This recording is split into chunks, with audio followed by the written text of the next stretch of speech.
बिस्मिल्लाहिर्रहमानिर्रहीम। अल्हम्दुलिल्लाहि रब्बिल आलमीन वल आक़िबतु लिल मुत्तक़ीन वस्सलातु वस्सलामु अला सय्यिदिल मुरसलीन नबिय्यिना मुहम्मद व अला आलिहि व सहबिहि अत्तय्यबीन अत्ताहिरीन व मन तबिअहुम बि इहसानिन इला यौमिद्दीन, अम्मा बाद।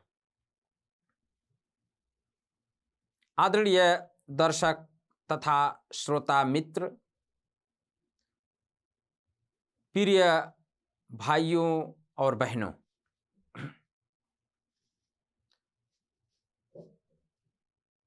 संतान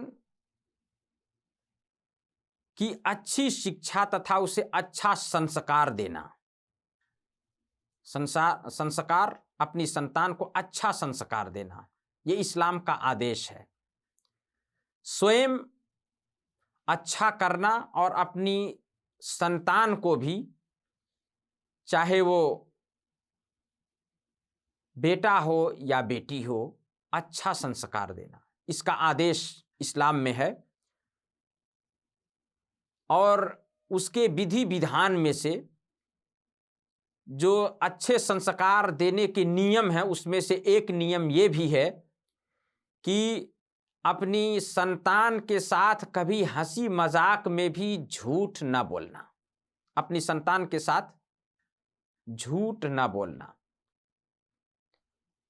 इसलिए कि अपनी संतान या बच्चे जो होते हैं वो अपने माता पिता ही से बहुत कुछ सीखते हैं।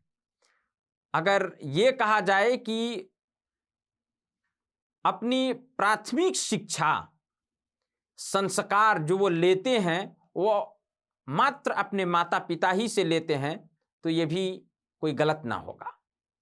तो आदरणीय मित्रों, हमें इस बात को जान लेना चाहिए, हमारी माताओं और बहनों, कि आप स्वयं अपनी संतान के लिए एक अच्छा उदाहरण बने। स्वयं कभी न उनसे झूठ बोलें और न उनके सामने झूठ बोलें। इस विषय में अब्दुल्लाह बिन आमिर रज़ियल्लाहु अन्हु की एक हदीस है।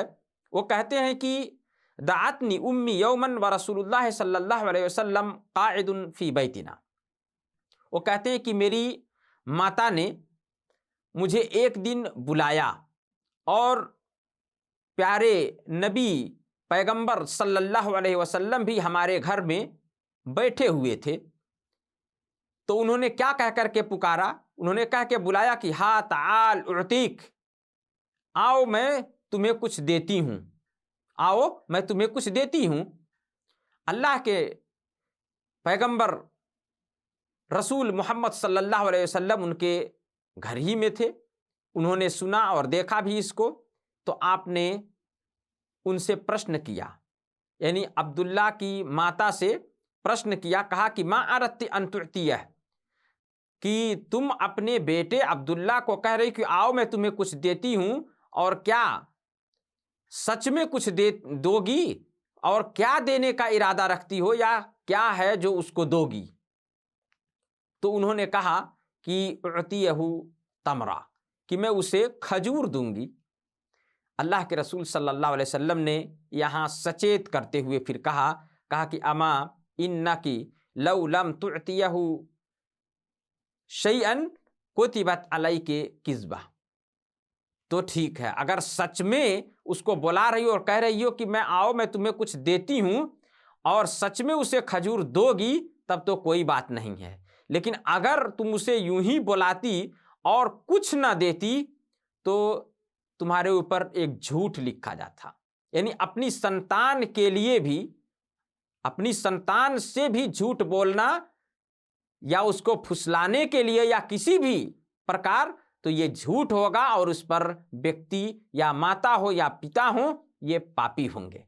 अल्लाह के पैगंबर सल्लल्लाहु अलैहि वसल्लम ने यहाँ सचेत करते हुए कहा कि अगर सच में देती हो तब तो कोई बात नहीं है, लेकिन अगर यूं ही बुला लिया और कुछ ना दिया उसे, यूं ही उसे फुसलाने के लिए या उसको बुलाने के लिए कह दिया कि आओ तुम्हें कुछ देती हूं, तो ये झूठ होगा और ये तुम्हारे ऊपर झूठ लिखा जाएगा।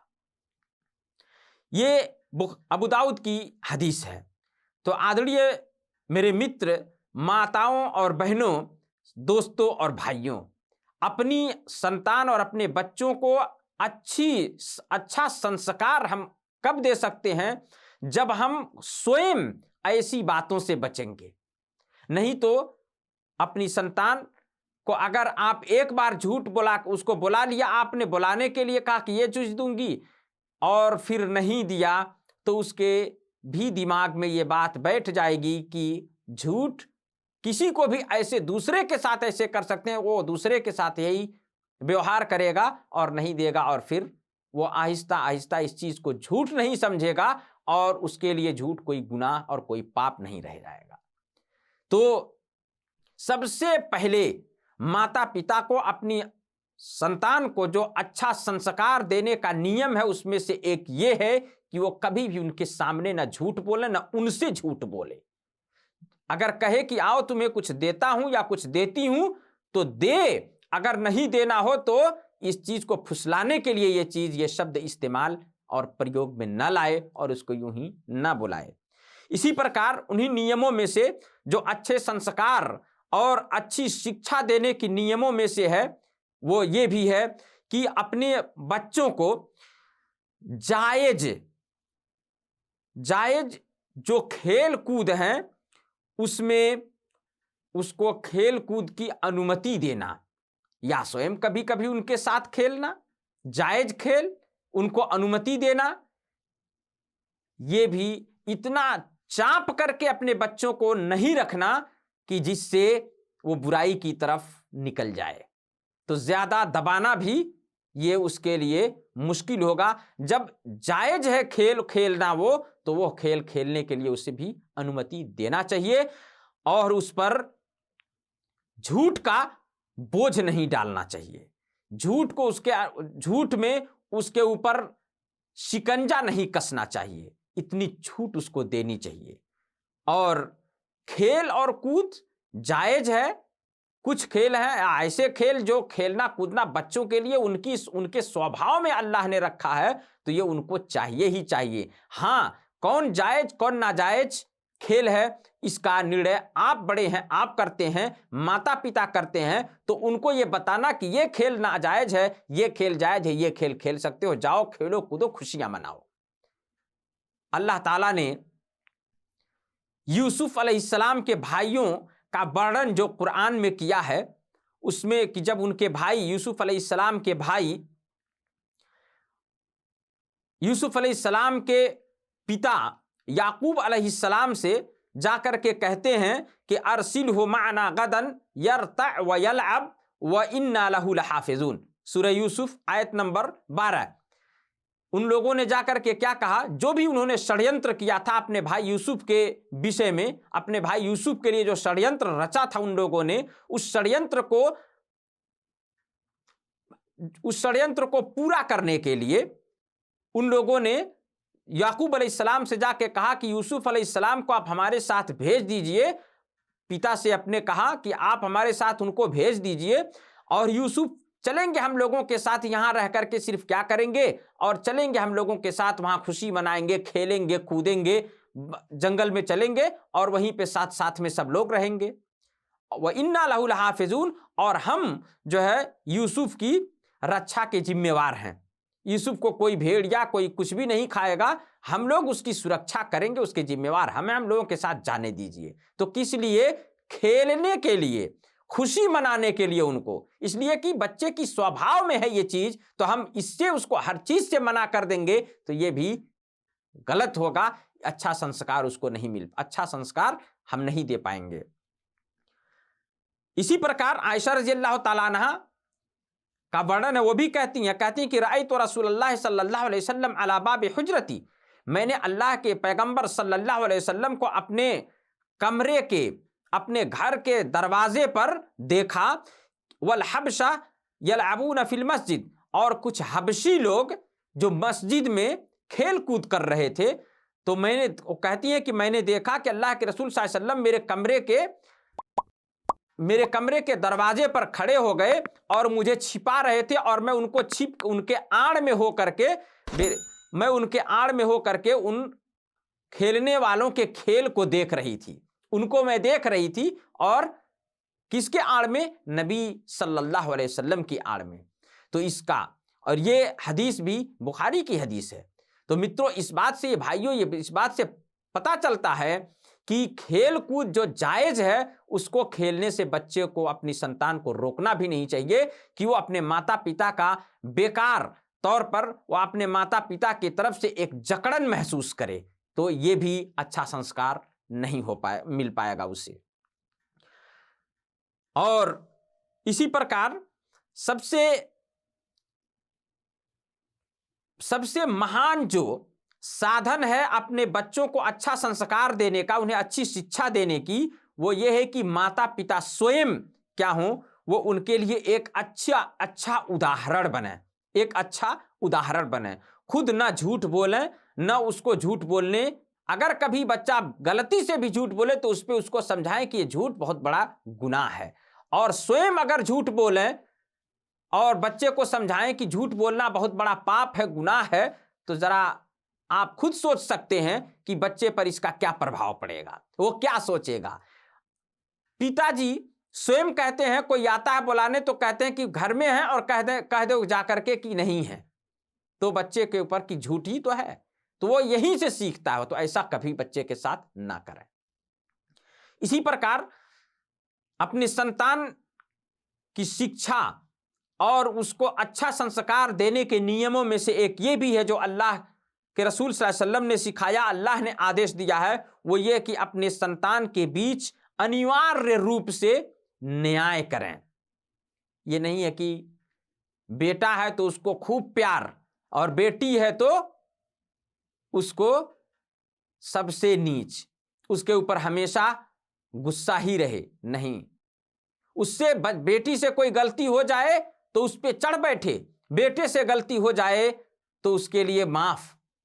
तो ये भी अच्छा संस्कार कभी नहीं हो सकता। आज बेटा वो एक गलती करके माफी पा रहा है और कुछ नहीं पा रहा है, कल वो दूसरी करेगा, तीसरी करेगा।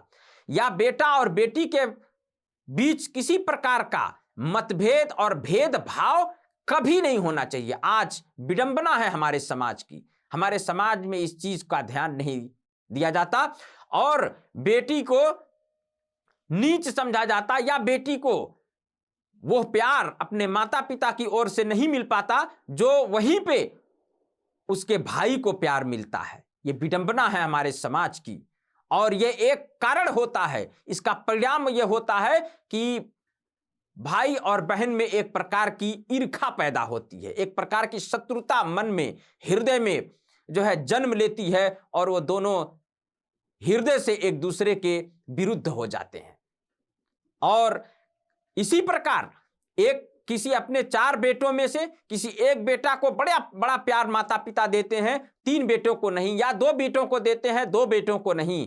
तो इस प्रकार उन सगे भाई जो है एक ही मां की कोख से जो जन्म पाए हैं, एक ही पिता और एक ही माता के संतान हैं, लेकिन उनके प्यार में जब अपने माता पिता की ओर से कमी नजर आती है तो वो एक अपने भाई ही का वो शत्रु और दुश्मन बन जाता है, जैसा कि आज समाज में देखने को मिलता है। तो मेरे भाइयों और बहनों, ऐसा कदापि नहीं होना चाहिए, कभी नहीं होना चाहिए। ये संतान अल्लाह की ओर से बहुत बड़ा उपकार है। ये जो निसंतान रह जाते हैं, जरा उनसे वो संतान वाले अगर उनके दर्द को समझें तो ये महसूस कर सकते हैं कि ये संतान कितना बड़ा उपकार है अल्लाह की ओर से कि अल्लाह ने हमें संतान दिया। लेकिन इस बात को भी याद रखें, जहां अल्लाह ने संतान को उपकार के तौर पे जताया है, वहीं अगर संतान की सही शिक्षा, सही संस्कार उसको माता पिता नहीं दे सके तो वही उसके लिए पाप के कारण बन जाते हैं। और यही नहीं, मरने के बाद परलोक के जीवन में तो है ही, यही संसार में भी उसका परिणाम इन्हें भुगतना पड़ता है। स्वयं माता पिता को इसका परिणाम भुगतना पड़ता है। इसलिए अपनी संतान में किसी बेटों ही के बीच किसी को ज्यादा प्यार और किसी को कम प्यार, किसी को अधिक माया, किसी को कम माया और प्यार, ये कदापि नहीं होना चाहिए। उनके बीच हर प्रकार का न्याय होना चाहिए। प्यार में न्याय हो, उन्हें कोई चीज दें उसमें न्याय हो, उन्हें पहनाने में न्याय हो, उन्हें खिलाने में न्याय हो, हर प्रकार से उनके बीच न्याय होना यह अनिवार्य है। अगर न्याय नहीं करते तो माता पिता भी पकड़े जाएंगे उनके विषय में, और जो उसका परिणाम होता है वो परिणाम भी इन्हें यहां भी भुगतना पड़ेगा और क़यामत के दिन भी उन्हें भुगतना पड़ेगा। इसलिए कि न्याय का आदेश अल्लाह ने हर एक के साथ करने को दिया है। अल्लाह ने कुरान के अंदर, पवित्र ग्रंथ कुरान के अंदर फरमाया, कहा कि इन्नल्लाह यअमुरु बिल अद्ल वल इहसान, कि अल्लाह न्याय करने का और सद्व्यवहार करने का आदेश देता है। अल्लाह ने क्या आदेश दिया है? हर एक के साथ न्याय करो। एक राजा हो अपनी प्रजा के साथ न्याय करे, एक जज है तो वो हर मामले में, हर जो चीज उसके साथ, मुकदमा जो उसके सामने जाए उसमें भी वो न्याय करे, कोई पक्षपात ना करे। इसी प्रकार एक घर का मूल सदस्य है, जो घर का चलाने वाला है, वो भी अपने घर के, अपने जो मातहत लोग हैं उनके बीच न्याय करे। ये न्याय हर क्षेत्र में और हर एक के साथ अच्छा व्यवहार करना, यह अल्लाह का आदेश है। अगर आप अपने बच्चों के बीच किसी एक बेटे को ज्यादा मानते हैं, किसी को कम मानते हैं, एक बेटे को आपने ज्यादा दिया, दूसरे बेटे को आपने नहीं दिया, तो यह अन्याय होगा और इसके विषय में अल्लाह के यहां जवाब देना पड़ेगा। अल्लाह के यहां प्रश्न होगा, पूछा जाएगा, और इस अन्याय करने का परिणाम यहां भी भुगतना पड़ेगा और क़यामत के दिन भी भुगतना पड़ेगा। इस विषय में अपने बेटों के बीच, अपने बच्चों, अपने संतान के बीच भी न्याय करना अति अनिवार्य है। इस विषय में यह हदीस आपके सामने जो हमारे नबी मोहम्मद सल्लल्लाहु अलैहि वसल्लम ने सहाबा को सिखाया वो ये है कि नुमान बिन बशीर रज़ियल्लाहु अन्हुमा का वर्णन है। वो कहते हैं कि मेरे पिता ने अपने धन संपत्ति से कुछ माल मुझे दिया, उपहार स्वरूप मुझे दे दिया। और ये कहते हैं कि तो जो मेरी माता थी, अब नुमान बिन बशीर कहते हैं कि लेकिन मेरी माता ने क्या कहा? उन्होंने कहा कि ला अर्दा हत्ता तुशहिदा रसूलुल्लाह सल्लल्लाहु अलैहि वसल्लम, मैं इस बात पर, आप नुमान को आप ज्यादा दे रहे हैं अपनी संपत्ति से, मैं इस बात पर कदापि प्रसन्न नहीं होंगी जब तक कि अल्लाह के रसूल सल्लल्लाहु अलैहि वसल्लम इसकी गवाही और इसकी गवाही ना दे दें कि ये सही है। आप गवाह ना बना दें इस बात पर अल्लाह के नबी सल्लल्लाहु अलैहि वसल्लम को, तब तक मैं खुश नहीं होंगी, मैं प्रसन्न नहीं होंगी इस बात से। नुमान बिन बशीर कहते हैं कि मेरे पिता जो है, उनके जब माता अड़ गई तो मेरे पिता लेकर के मुझे नबी सल्लल्लाहु अलैहि वसल्लम के पास गए, और ताकि वो नबी सल्लल्लाहु अलैहि वसल्लम को इस बात पर साक्षी बनाएं कि मैंने इनको इतना दिया है, और अल्लाह के नबी सल्लल्लाहु अलैहि वसल्लम कहते हैं कि हाँ ठीक है। लेकिन जब गए पैगंबर सल्लल्लाहु अलैहि वसल्लम के पास तो आपने क्या शिक्षा दिया? आपने प्रश्न किया, पूछा। नबी सल्लल्लाहु अलैहि वसल्लम ने पूछा नुमान बिन बशीर से, बशीर रज़ियल्लाहु ताला अन्हु जो नुमान के जो पिता थे, उनसे पूछा, कहा कि अफ़अल तहाज़ा बेवलिदिका कुल्लिहिम, क्या आपने ऐसा ही अपनी सारे बच्चों को दिया है जितना नुमान को आप दिए हैं, उपहार के तौर पर अपने माल से दे रहे हैं, हदिया के तौर पर, क्या ये आपने अपने सारे बच्चों को बराबर इतना ही दिया है? उन्होंने कहा नहीं। काल, तो फिर आप सल्लल्लाहु अलैहि वसल्लम ने उनको याद दिलाया और कहा इत्तकुल्लाह, अल्लाह से डरें, अल्लाह से डरो, वअदिलू फी औलादिकुम, और अपनी संतान और अपने बच्चों के बीच भी क्या करो? न्याय करो। अगर नुमान को इतना आप अपने तरफ से दे रहे हो तो और जो आपकी संतान है और जो बच्चे हैं उनको भी इतना दो। कहते हैं नुमान रज़ियल्लाहु अन्हु कहते हैं कि फरजा अभी, तो मेरे बाप बशीर जो है वहां से घूम करके वापस हुए अपने घर, फरद्दतिल का सदका, और जो मुझे उन्होंने दिया था वो उन्होंने ले लिया, जो दिया था उन्होंने वो ले लिया। बुखारी और मुस्लिम शरीफ की हदीस है। अल्लाह के नबी सल्लल्लाहु अलैहि वसल्लम वहां बिल्कुल सख्त हुए और कहा कि ए बशीर, अपने संतान के दरमियान, अपने संतान के बीच भी न्याय करो। न्याय हर अवस्था में, हर स्थान पर, हर जगह न्याय जो है ये इसका आदेश है करने का। एक दूसरी रिवायत, दूसरी हदीस के अंदर आता है कि अल्लाह के नबी सल्लल्लाहु अलैहि वसल्लम ने क्या कहा, जब उन्होंने कहा कि अल्लाह के रसूल आप देख लें, मैं अपने बेटे नुअमान को ये चीज अपने माल से, मैं अपनी मर्जी से उपहार और हदिया के तौर पर दे रहा हूं। अल्लाह के नबी सल्लल्लाहु अलैहि वसल्लम ने इस पे क्या कहा, इन्नी ला अशहदु अला जौर, मैं इस अत्याचार पर गवाही नहीं दूंगा, मैं इस अत्याचार पर मैं गवाह नहीं बनूंगा। यानी अल्लाह के नबी सल्लल्लाहु अलैहि वसल्लम ने अत्याचार से बोध किया इस काम को, कि अगर कोई बाप, कोई पिता अपनी संतान में से किसी एक को ज्यादा देता है और किसी एक को कम देता है तो यह अत्याचार होगा, और यह अत्याचार हमारे यहां स्वीकार नहीं है, इस्लाम में मना है, इस्लाम में निषेध है। ये दूसरी हदीस में ये भी आता है, दूसरी रिवायत में, कि आप सल्लल्लाहु अलैहि वसल्लम ने जब उन्होंने कहा ऐसी बात, तो आप सल्लल्लाहु अलैहि वसल्लम ने यह कहा कि अयासुर्रुका अन यकूनु इलैका फिल बिर्रि सवा, क्या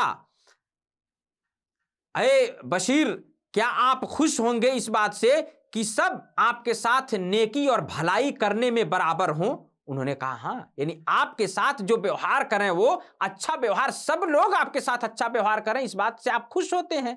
तो कहा हाँ। तो कहा तब तो ऐसा हरगिज ना करो, ऐसा ना करो कि किसी एक को दो और दूसरों को इससे वंचित कर दो, दूसरों को, दूसरी संतानों को वंचित कर दो, ये कदापि इस्लाम में स्वीकार नहीं है।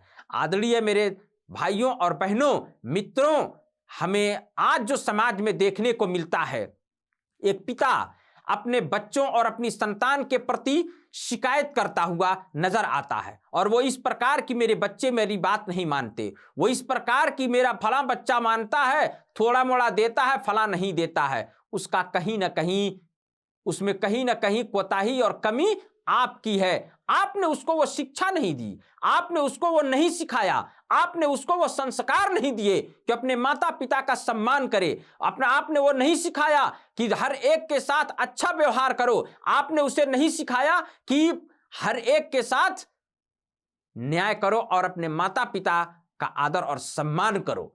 तो ये अपनी संतान को अच्छे संस्कार देने की का महत्व है कि इसी का आदेश है इस्लाम में। इसी प्रकार इसका परिणाम, इसका पालना करने का ना करने का परिणाम जो होता है, अर्थात अगर ऐसा कहा जाए कि जो माता पिता अपनी संतान के बीच न्याय नहीं करते, अन्याय करते हैं, तो उसका परिणाम ये भी होता है कि वो एक दूसरे के शत्रु बन जाते हैं, वो भाई भाई का दुश्मन हो जाता है इसी संपत्ति के लिए, इसी संपत्ति के कारण। भाई बहन का दुश्मन हो जाता है इसी संपत्ति के कारण, बहन भाई की दुश्मन बन जाती है इसी संपत्ति के कारण। और जो कमी माता पिता की ओर से होती है, जो अपने स्वयं वो कमाते हैं, साधारण रूप से उसके प्रति या उस कारण से वो जो कोई ज्यादा कमाता है उसमें कोई बात विवाद नहीं होता है, लेकिन माता पिता की जो पैतृक संपत्ति होती है उसी के कारण भाई भाई से और भाई बहन से एक दूसरे से के शत्रु बन जाते हैं और दोनों में दुश्मनी पैदा हो जाती है। तो मेरे मित्रों, इसीलिए जो हमारे अग्रज थे, हमसे पहले के जो इस्लाम को बखूबी जानने वाले थे, हमारे सलफ जिनको कहा जाता है अग्रज हैं, जो वो लोग इस बात को पसंद करते थे कि वो अपनी औलाद और अपनी संतान के बीच पूर्ण रूप से बराबरी कायम रखें। बराबरी, अगर एक संतान को एक के लिए खिलौना लाया तो दूसरे के लिए भी कुछ ना कुछ खिलौना जो उस लायक है, वो अगर एक छोटा है और खिलौना खेलने के लायक है, उससे जो बड़ा है वो दूसरी चीज के लायक है, तो अगर उसके लिए खिलौना आया तो इसके लिए भी खिलौना हो, दूसरी चीज हो जिसका हकदार ये है। यहां तक कि इब्ने क़य्यिम रहमहुल्लाह ने तुहफ़तुल मौदूद के अंदर कहा है कि सलफ हमारे जो थे वो अपनी संतान के बीच न्याय करने को इतना ज्यादा प्राथमिकता देते थे और इतना पसंद करते थे कि यहां तक कि उन लोगों ने कहा कि यहां तक कि चूमने चाटने में भी न्याय करते थे। एक संतान को चूमा तो दूसरे को भी बुला करके उसे चूमते थे कि ये ना कहीं ये समझे कि इनको ज्यादा प्यार करते हैं पिताजी और ये हमसे प्यार नहीं करते। उनको भी बुला करके वो चूमते थे। एक को खिलौना दिया तो दूसरे के लिए भी जरूर कुछ न कुछ लाते और उसके मुताबिक उसको देते। तो ये सलफ और यही आदेश है इस्लाम में। अगर खाना कपड़ा सब में बराबरी, जो जिस लायक है उसके लायक ये ना हो कि दो संतान हैं और एक ने दो बच्चे हैं, एक को कपड़ा सिलाया वो बड़े आराम के साथ बड़ा बचा करके पहनता है, उसका ज्यादा दिन बाकी है चल रहा है, दूसरा उतना एहतमाम नहीं करता, उतना ध्यान नहीं देता, अपने कपड़े की रक्षा सुरक्षा नहीं करता और उसका कपड़ा जल्दी फट जाता है। अब यह कि इसका फट गया हम इसको सिला दें और दूसरा जिसने हिफाजत किया उसको ना सिलाए तो यह भी अन्याय होगा। अगर आपने इसके लिए सिलाया तो उसके लिए भी गर्चे उसका बचा हुआ उसके लिए भी सिलाना, यह न्याय है। खाने के अंदर न्याय, पहनने में न्याय, बात करने में न्याय, प्यार करने में न्याय, अपने बच्चों के बीच पूर्ण रूप से न्याय हो, यही इस्लाम का आदेश है। अल्लाह से प्रार्थना है अल्लाह हम सबको अपने बच्चों अपनी संतान को अच्छे संस्कार देने की हमें तौफीक दे और उनके बीच न्याय करते हुए उनके लिए हमें एक उदाहरण, अच्छा उदाहरण हम बन करके हमें उनके सामने पेश होने की भी हमें तौफीक दे। और इसलिए कि हमारे बच्चे पहले हमको देखते हैं, सुनते नहीं, देखते हैं पहले। इसलिए अगर आप नमाज पढ़ते हैं, पिता नमाज पढ़ते हैं, अगर माता नमाज पढ़ती हैं तो बच्चा भी आपका नमाज पढ़ने लगेगा। अगर आप झूठ नहीं बोलते तो वो भी झूठ को पाप जानेगा, अगर आप झूठ बोलते तो वो भी झूठ को सच मानेगा। और यह दशा होगी कि वो स्वयं आपकी संतान आपके लिए विडंबना होगी और आपके लिए परीक्षा का सामान बन जाएगी। तो आदरणीय मित्रों, दोस्तों और भाइयों, हमें ये चाहिए कि हम अपनी संतान के बीच प्यार करने में, माया करने में, मोह करने में, कपड़ा देने में, खाना देने में, पढ़ाई लिखाई हर क्षेत्र में उनके बीच न्याय करें। ये ना हो कि फला को हम अपने इस बेटे को अच्छा है इसको हम फला उसमें इतना खर्च करके पढ़ाएंगे और दूसरे को हम कहें कि नहीं तू ना पढ़, तू बैठ जा। अपने बेटों को पढ़ाएं और बेटियों को कहें कि नहीं तुम ना पढ़ो। जितना क्षमता है इस्लाम के सीमा के अंदर रहते हुए जहां तक साहस और तौफीक है उतनी जरूर हर एक के बीच न्याय करें और यही आदेश है इस्लाम का। अल्लाह से दुआ है, अल्लाह से प्रार्थना है, हे अल्लाह हम सबको हर क्षेत्र में न्याय करने की, अपनी संतान के बीच, लोगों के बीच हर एक के साथ अच्छे व्यवहार करने की तौफीक और साहस दे। आमीन। वस्सलामु अलैकुम व रहमतुल्लाहि व बरकातुहू।